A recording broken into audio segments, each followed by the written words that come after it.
no período de 10 anos, ele foi construído como uma demanda histórica dos movimentos sociais organizados, não só da educação, mas movimentos sociais de conjunto.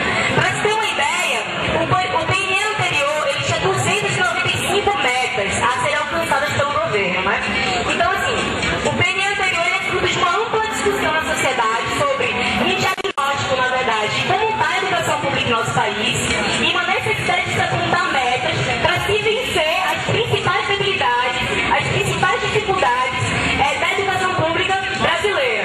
O PNE anterior apontava a necessidade de se erradicar o analfabetismo do nosso país. Essas eram as principais metas propagandeadas, inclusive, pelos governos anteriores, né? O PNE tem como principal meta erradicar o analfabetismo do nosso país.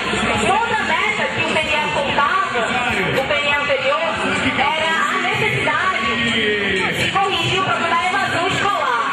Essa também é uma meta apontada no PNE anterior.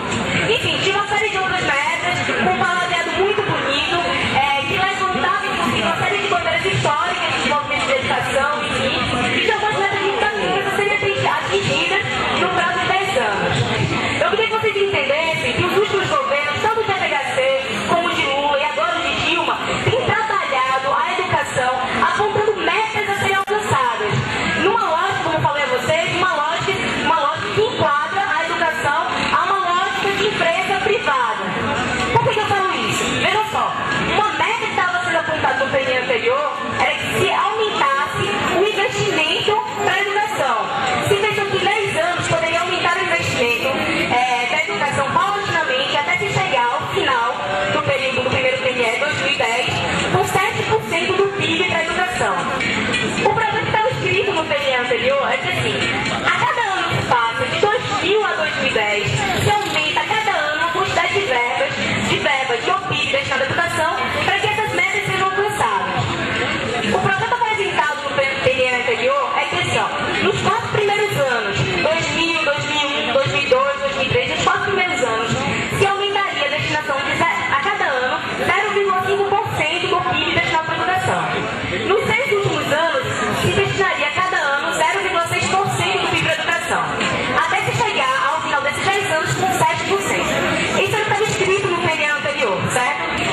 Vejam vocês, levou 6 anos para se aumentar 0,5% do PIB da educação. Esse PNE que está sendo apresentado hoje é muito diferente do PNE anterior, ele é muito mais enxuto. Eu falei para vocês, o PNE anterior tem 95 metas a serem alcançadas. Esse tem 10 metas a serem alcançadas, desculpa, 10 diretrizes e 20 metas a serem alcançadas. Então é um projeto completamente enxugado do que é o anterior.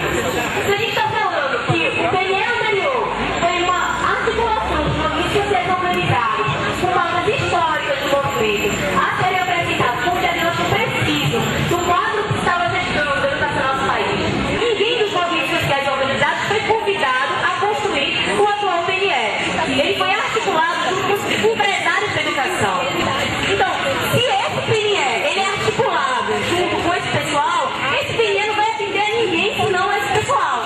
Então, ele segue reafirmando essa lógica, adequar a educação pública à lógica de mercado. Para atingir os números, as metas que o governo apresentava, ele adotou alguns critérios. Primeiro deles, aprovação automática. Os estudantes, 90% dos estudantes que ingressam na universidade pública precisam ser automaticamente aprovados, para que a gente consiga aumentar o número de pessoas, de estudantes que tenham passado pela universidade pública. Entende a necessidade que o governo tem de aumentar os seus números?